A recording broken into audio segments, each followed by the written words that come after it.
This mayor just called us a bunch of niggas. Let's go.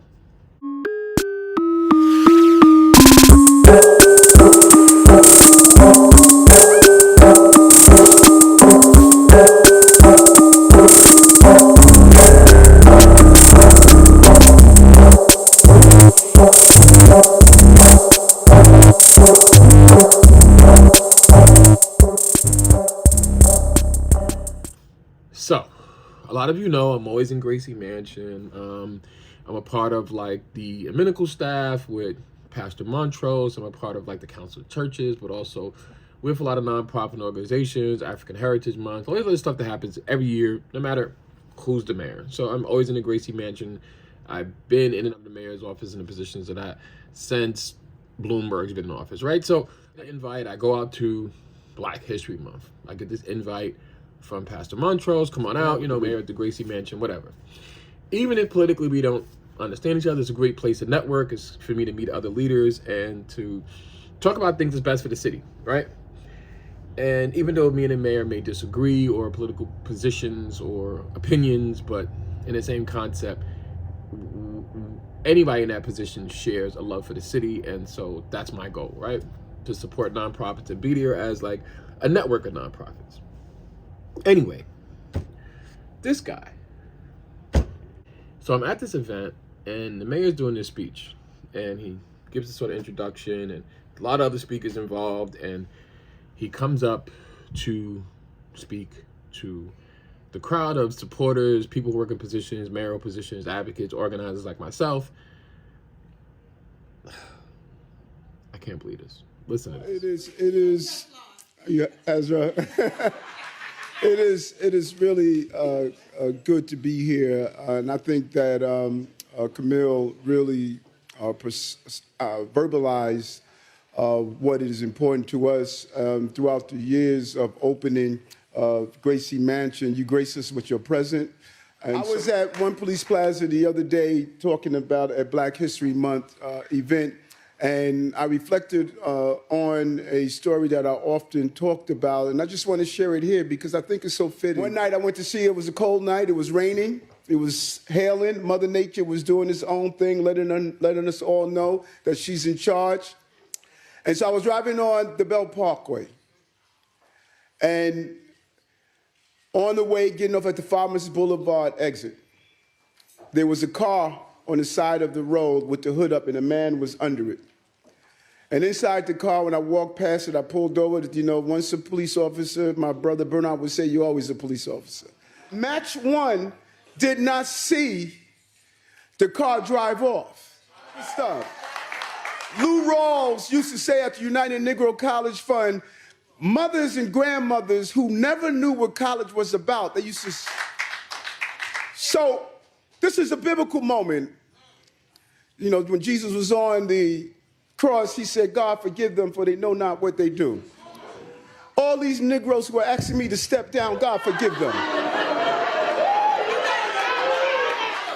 Are you stupid? I'm running my race right now. How in the middle of the race, a race we have done, you have to be stupid to try to stop me from running this race. It's a level of buffoonery that's going on, that's spreading as fast as COVID.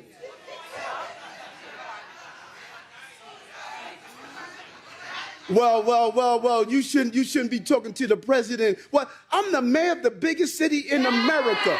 I will talk to who I want to talk to bring services to your city. And so you have to understand, people, why people are angry. I'm going to tell you this over and over again so it resonates. I'm you. I'm you. They want to talk about me, I talk about you. They want to fight me, I fight for you. I am you. And I'm going to continue to fight. Hey. One. I've had a lot of issues with Mayor Adams in the past. I've spoke about this many times on my platform, on media platforms, and across the city. Of course, to him personally as well. This idea that if you're not black, you're not supporting him, it's a part of a political rhetoric that also falls in line with the far right. I say the far right because since Jimmy Carter, we've had a different sort of system of government, right? We have corporatists and we have a lot of oligarchs that are now running the system, and it's super 1% in how this system oversees the rest of the population, the rest of the world. So, you know, corporatists, they sort of want decorum. They want a president who's going to be able to shuck and jive, but also create the policies to impact you, because, you know, you need long distance investments from corporate investments. You need those returns, those positive returns to come, and it takes time for those things. So you need a president like Barack Obama. You want like a Bill Clinton. They want a Bill Clinton to shuckle and jive and sort of play jazz and saxophones and appeal to the people, but at the same time create the policies that impact us the most, and sort of let governance run this country and restrict people from sort of progressive laws that can actually make positive change and impact change, but restricted to the point that it's a long-term fight now. So you're really not getting much for what they're succeeding. So that's the corporatists. Oligarchs kind of like want strong capitalism, and they just want, like, these are the Jeff Bezos of the world, these are the Amazons of the world. They just want 1 million customers and just like sort of like a supermarket style of processing, because raunch capitalism needs chaos to exist, right? So not to sidetrack into that. So the language that he uses, because of, you know, people who were in the Republican Party during Jimmy Carter era kind of moved over and progressed to being Democrats, and the right, who were the Republicans, sort of moved so far right, they're just like a cult, right? And so when you think of Trump and his administration as a cult, then it kind of makes sense, right? And what cults do is they sort of attractively and they mix politics with religion and faith, right? And so then you'll see these images of like Trump as a god, and Trump is this image of violent masculinity and valiant honor and display of immaculance, that he seems godlike. And they'll start using scriptures to sort of politically back the politics, right? And so we see people who are subservient to those systems follow suit and do the same thing. We just finished having breakfast with President Trump. He is in a great mood. He talked about the good Lord 4 times today.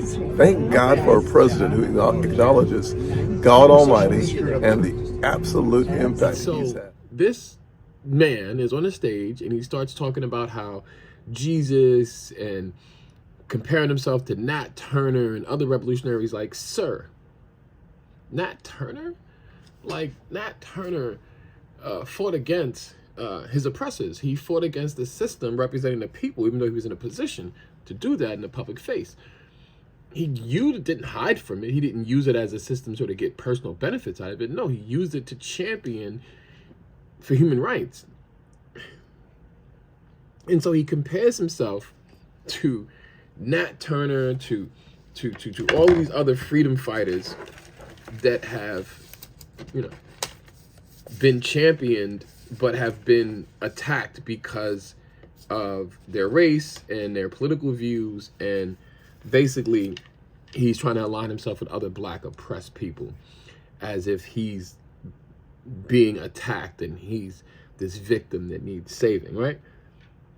He sort of uses Black History Month as an opportunity to talk about himself. And he does it in a unique way that not only publicly makes a statement for the people that he's supporting, that yes, I'm abiding by you, I'm riding with you, but that he's got control over this situation, and he's the only person in the candidate who's ever won a mayoral race, and this sort of new change that we want to see can't happen without him, and the city can't be run without him, right? But the quoting of biblical moments and scriptures and sort of trying to create that faith-based support system for yourself, and that you're this on, is sort of what religion does, and places this position of power within the church. This is why church and government has always been separated. And so he would rather follow totalitarian rule in creating these structures of saying he's the only person capable.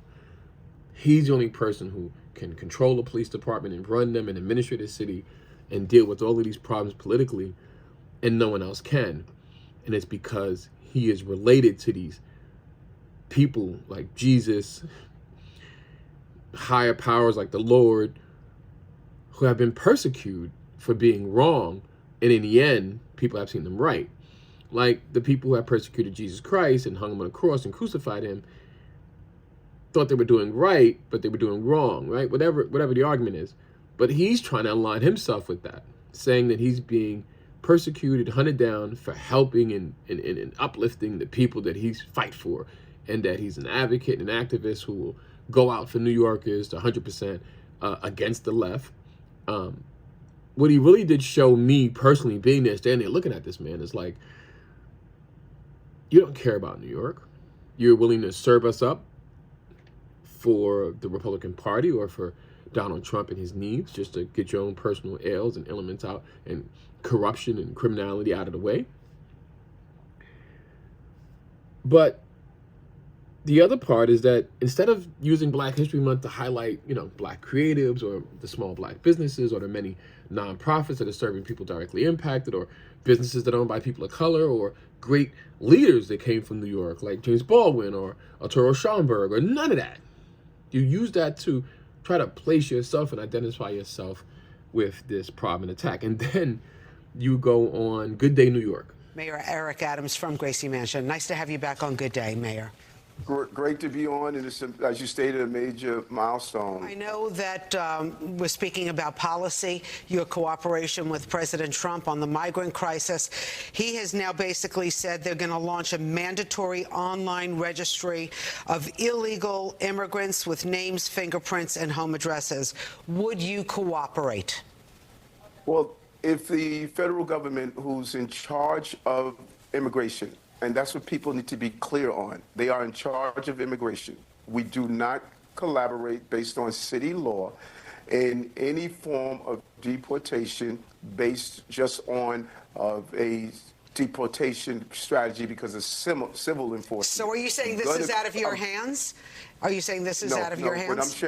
What I'm sharing with you is that I'm allowed under city law to collaborate with any criminal enforcement, and that is what I've been calling for 2 years, and I'm happy there's an administration that heard me and they're willing to collaborate. The new order that came down, the Corporation Council will look at it and make sure we're in compliance with both federal and city law. Okay, so there's a mayoral campaign that's about to kick off. The petition started yesterday. I want to get back to an event you had at the Gracie Mansion last night, where you spoke about Black History Month, and in it you said, quote, "All these Negroes who are asking me to step down, God forgive them." Are you implying that if you're Black, you have to support you? No, not at all. I'm asking for all New Yorkers to support me. So who are you specifically talking to when you say Negroes? Well, who has stepped down? Who has asked me to step down? If you look at that whole speech, the speech talked about the continuation of lighting your flame and continue to light and shine. And that's what we've done in this administration with our team. So those who have called for me to allow my flame to prematurely be extinguished, that's who I'm talking about. So you're saying all New Yorkers are Negroes? I thought I was very clear in my definition of what I said. All New Yorkers, we got 8.3 million New Yorkers, 8.3 million people didn't call for me to step down. I get just the opposite when I'm in the streets. So anybody who's Black who calls for you to step down, they need help from God. I'm focusing on this because your use of the word Negro has come up repeatedly over the last couple of weeks, and I think some people actually have an issue with that term. So explain who you're talking to when you use that term specifically. I didn't say they need help from God. I said pray for them. Wasn't that what I said? You said, quote, God forgive them. Exactly. Let's pray for them. And so let's focus on this for a moment. Isn't our democracy is based on who the people of the city elect? Why are we trying to disrupt and take the power away from the people of the city who elected me to be the mayor? And then ask the question, what have I done that we're going to usurp that power from the people? I have not been convicted of a crime. I've moved the city forward. I've done the job that New York has asked me to do. And so when you have those that are trying to usurp the power of the voting rights of the people, that is not democracy, and God forgive them. Okay, when you take a look at it, then you look at the polls right now. The latest poll that came out yesterday had you among Democrats at 10% support. Andrew Cuomo is not even in the race at 38% right now. When you look at the polling numbers, you can't get matching funds. What is your path forward to get reelected as mayor in your eyes? Well, go back and look at... Can we talk about your criminal case for a second? Because your lawyer, Alex Spiro, has submitted papers. It's making news right now. Apparently, one of the reasons why he says your case should be dismissed entirely is because of leaked letters from the prosecutor, including Danielle Sassoon's letter, where she also basically came out and said that the charges would stick, that she has more charges against you, and they were confident that they would convict you. How do you feel about well, what your lawyer is saying right now in Danielle Sassoon's letter? Well, I have a great deal of confidence in my legal team. I stated from the start that I've done nothing wrong. And now, don't get me wrong. The journalist is asking all of the right questions. He never answers this question. Never answers the question. Never takes accountability. He just sort of derails and spin the conversation the other way. But the other part is that in this interview, because I'm going to play this at the clips, he's not only trying to bring the conversation back to what he can do and what he can't do for his campaign. Who are you talking to? Because when you say Negroes, you're really disguising that for a statement of saying niggers. And you're talking about the black people that didn't vote for you? Are you speaking about the legislators of color, the Black, Latino, Asian caucus, the city council members, like all these people of color who represent different communities of color and different communities, because we have such a diverse community in New York, like over 300 something languages, right? Even though Spanish and Latino is the #1 language spoken in New York, you know that that diversity is what you represent, but you're twisting that to not highlight any of this during the month that's given for people of color, in a time when we need more pride and more of our states defending us because the federal system is being taken over, right? You decide to utilize that to campaign for yourself, and then on this show, double down on avoiding the fact that you called people who don't support you because you're this black candidate niggas. Because Negroes is a code word for just calling people niggas, let's be honest. And to target the Negroes and say that it comes from a subservient feeling that you think black people should be subservient to you. And you think that you should have the black vote because you're one of the black amongst many black and brown candidates. I said he's hard, right? And I think you only did that to pander to who was listening. Obviously not your constituents in New York City, but it's really just using these public platforms, and I'm sitting here watching this man because I've watched so many other mayors and dealt with so many mayors, de Blasio, Bloomberg. You sit there and you talk to the people who support you and support the city, instead of riling them to support each other, to have some type of cultural pride. You take this time to just use it as a platform about you. You know, the hard part about having a mayor and also representing so many projects and organizations that you have to be that face to deal with the city in certain ways, and it becomes difficult because you have a mayor who wants to keep NGOs and progressive people out of the room. Whenever I'm at Gracie Mansion, it feels like now he has there's an over-police presence there that makes him feel like he's at home.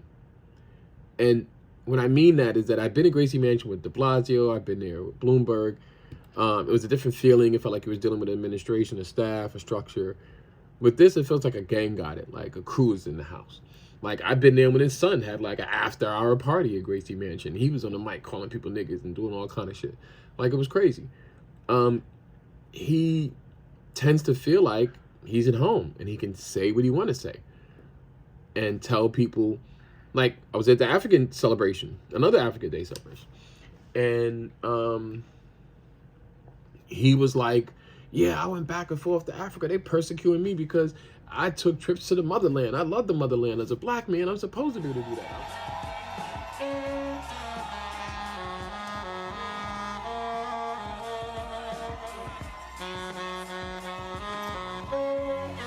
East to west, and my travels to Africa has been inspirational, energetic, and it was in a moment to connect. And many of you know that right after the primary, I traveled to the continent, and even before that, when I went to Senegal to go to Gorée Island, the door of no return. And I felt the energy and the spirit of our ancestors. And then after being elected, I went to Ghana and engaged with a real spiritual journey as I visited the sites where we were ripped apart and torn from each other.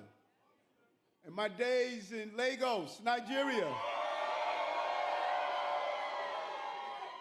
Let me tell you about Lagos. I arrived on one day, and I didn't sleep until 3 days later. And the beautiful drive in the southern part of the continent, driving from Cape Town to Port Elizabeth and Joburg in South Africa, just each time I visited from the northern Morocco and going over across to the east in Egypt, each time I visited there, I walked away with something special. And that's the next journey. Next journey. Next journey. I'm going to do a tour of the continent.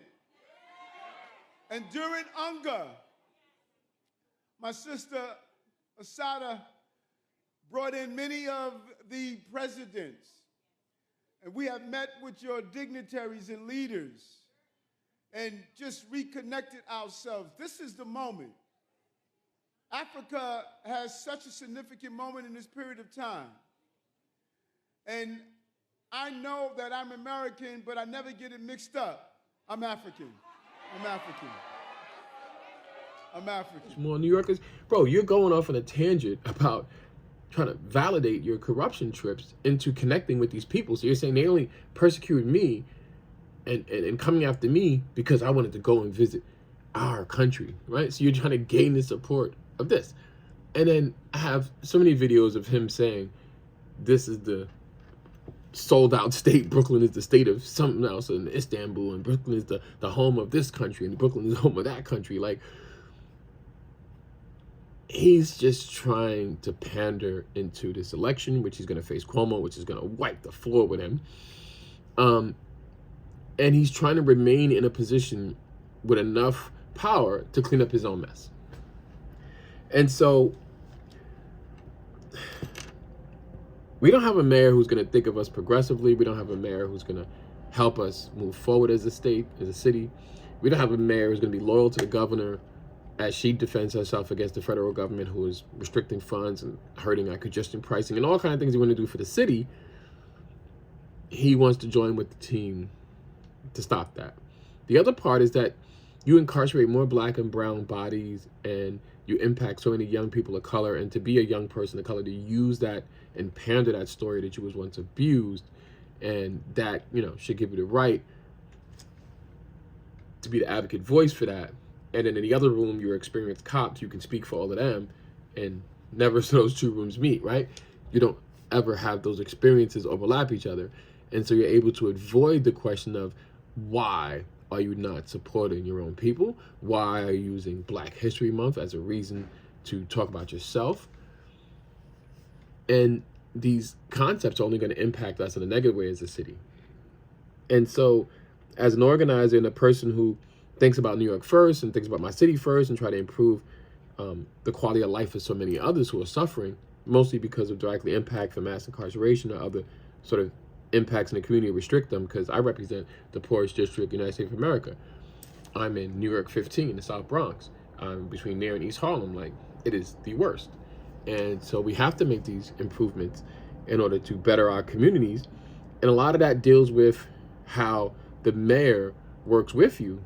Because if you're in charge of a neighborhood, you work with your legislator, your politician, but it's us on the ground who really does the work, then the mayor should say, okay, I have all these different organizations, all these different organizers, all these different leaders.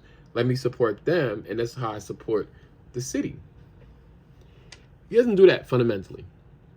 Fundamentally, he structures a system like Trump, creating czars in position of rulers. And so he created a rat czar and a sanitation czar and the gun violence czar is needed. We just need to close Rikers czar if you're going to put czars in position, but you're following suit as to the same thing that Trump is doing with his immigration czar. And czar is a term from oligarchs. It is not a term of government or structured positions where if you don't qualify, people can remove you or there's a democratic process to appoint you. None of that matters with a czar because you're appointed and you're there for life and you only report to the dictator.